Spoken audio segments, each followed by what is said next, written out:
Hello everyone, कैसे हैं दोस्तों। आप लोगों का हमारे यूट्यूब चैनल यस इडू वर्ल्ड में बहुत बहुत स्वागत है।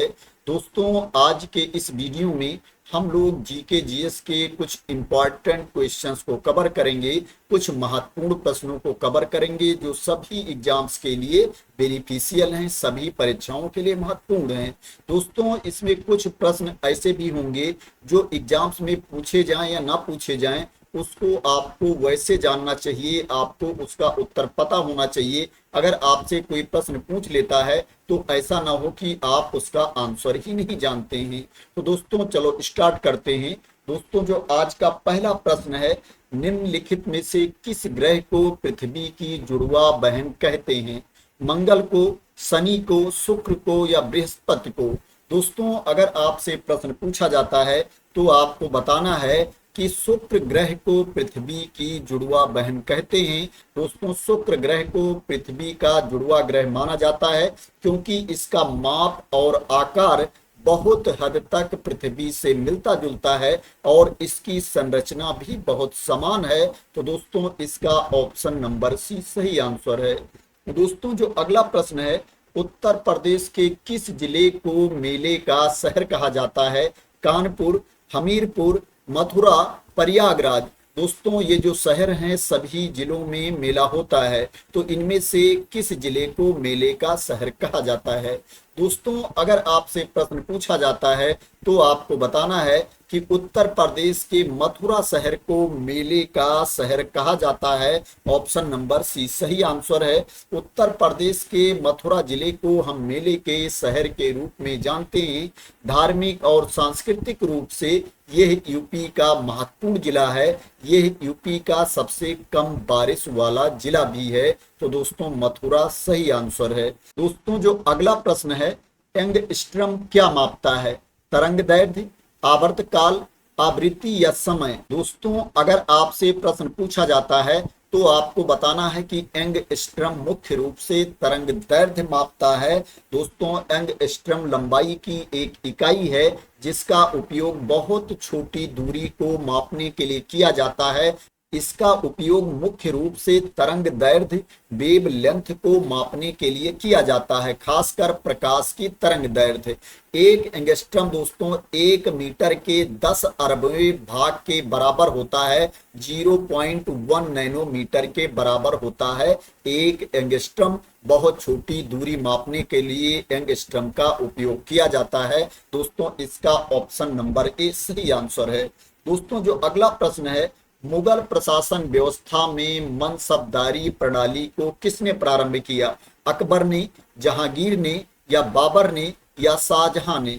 दोस्तों, अगर आपसे प्रश्न पूछा जाता है तो आपको बताना है कि मुगल प्रशासन व्यवस्था में मनसबदारी प्रणाली को अकबर ने शुरू किया था।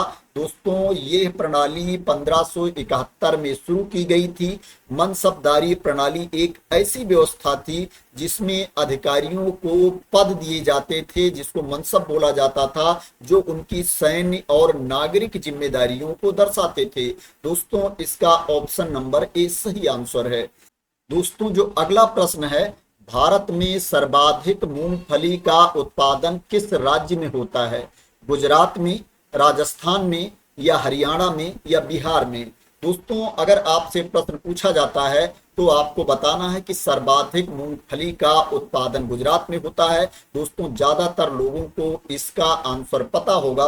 दोस्तों, ऑप्शन नंबर ए सही आंसर है। भारत में मूंगफली का सबसे ज्यादा उत्पादन गुजरात में होता है। गुजरात के बाद मूंगफली उत्पादन में प्रमुख राज्य राजस्थान, तमिलनाडु, आंध्र प्रदेश, कर्नाटक, मध्य प्रदेश, महाराष्ट्र और पश्चिम बंगाल हैं। दोस्तों, जो अगला प्रश्न है, तमिलनाडु और आंध्र प्रदेश के तट को क्या कहा जाता है? मालाबार तट, कोंकण तट, कठियावाड़ तट या कोरोमंडल तट? दोस्तों, अगर आपसे प्रश्न पूछा जाता है तो आपको बताना है कि तमिलनाडु और आंध्र प्रदेश के तट को कोरोमंडल तट कहा जाता है। दोस्तों, आंध्र प्रदेश और तमिलनाडु के तटीय भूभाग को कोरोमंडल तट कहते हैं, जबकि पश्चिम में केरल के तट को मालाबार तट कहते हैं। दोस्तों, इसका ऑप्शन नंबर डी सही आंसर है। दोस्तों, जो अगला प्रश्न है, रोलेट एक्ट कब पारित किया गया था? 1920 में, 1919 में, या 1921 में, या 1922 में? दोस्तों अगर आपसे प्रश्न पूछा जाता है तो आपको बताना है कि रोलेट एक्ट 1919 में पारित किया गया था। रोलेट एक्ट मार्च 1919 में पारित किया गया था। यह कानून ब्रिटिश सरकार द्वारा भारत में पारित किया गया था और इसे काला कानून भी कहा जाता है। इस कानून ने ब्रिटिश सरकार को बिना किसी मुकदमे के किसी भी व्यक्ति को गिरफ्तार करने और कैद करने का अधिकार दिया था। दोस्तों इसका ऑप्शन नंबर बी सही आंसर है। दोस्तों जो अगला प्रश्न है वो ये है कि म्यांमार की मुद्रा क्या है? क्यात है, यांग है, टका है, या रूबल है? दोस्तों अगर आपसे प्रश्न पूछा जाता है तो आपको बताना है कि म्यांमार की मुद्रा क्यात है। ऑप्शन नंबर ए सही आंसर है। दोस्तों जो अगला प्रश्न है वो ये है कि हर्षचरित एवं कादंबरी की रचना किसने की थी? दोस्तों ये हिंदी का प्रश्न है। मुंशी प्रेमचंद्र ने की थी, बाणभट्ट ने की थी, या मेगास्थनीज ने की थी, या पाणिनि ने की थी? दोस्तों अगर आपसे प्रश्न पूछा जाता है तो आपको बताना है कि हर्षचरित एवं कादंबरी की रचना बाणभट्ट ने की थी। बाणभट्ट राजा हर्षवर्धन के दरबारी कवि थे। हर्षचरितम में राजा हर्षवर्धन का जीवन चरित्र वर्णित है। कादंबरी यह संस्कृत में लिखा गया एक रोमांटिक उपन्यास है। कादंबरी विश्व का पहला उपन्यास भी माना जाता है।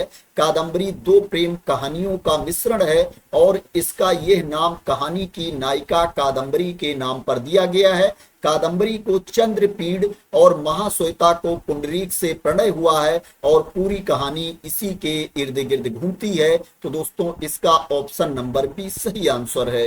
दोस्तों जो अगला प्रश्न है, खालसा पंथ की स्थापना किसने की थी? दोस्तों इसका आंसर तो ज्यादातर लोगों को पता होगा। गुरु तेग बहादुर ने की थी, गुरु नानक ने की थी, या गुरु गोविंद सिंह ने की थी, या गुरु हरगोविंद सिंह ने की थी? दोस्तों अगर आपसे प्रश्न पूछा जाता है तो आपको बताना है कि खालसा पंथ की स्थापना गुरु गोविंद सिंह जी ने की थी। गुरु गोविंद सिंह जी सिख धर्म के 10वें गुरु थे। उन्होंने 1699 में आनंदपुर साहिब में बैसाखी के दिन खालसा पंथ की स्थापना की थी। तो दोस्तों इसका ऑप्शन नंबर सी सही आंसर है। तो दोस्तों आज के ये इंपॉर्टेंट क्वेश्चंस थे, महत्वपूर्ण प्रश्न थे। आशा करते हैं कि आज की वीडियो आपको पसंद आई होगी। दोस्तों अगर आज की वीडियो आपको पसंद आई है, क्वेश्चंस आपको अच्छे लगे हैं, तो दोस्तों इस वीडियो को आप लोग लाइक कर देना, शेयर कर देना, और मेरे चैनल को सब्सक्राइब ना किया हो तो सब्सक्राइब कर लेना इसी तरह के इंपॉर्टेंट वीडियो के लिए, जीके जीएस के क्वेश्चंस के लिए और अदर इंपॉर्टेंट इंफॉर्मेशन के लिए। तो थैंक यू सो मच दोस्तों फॉर वॉचिंग।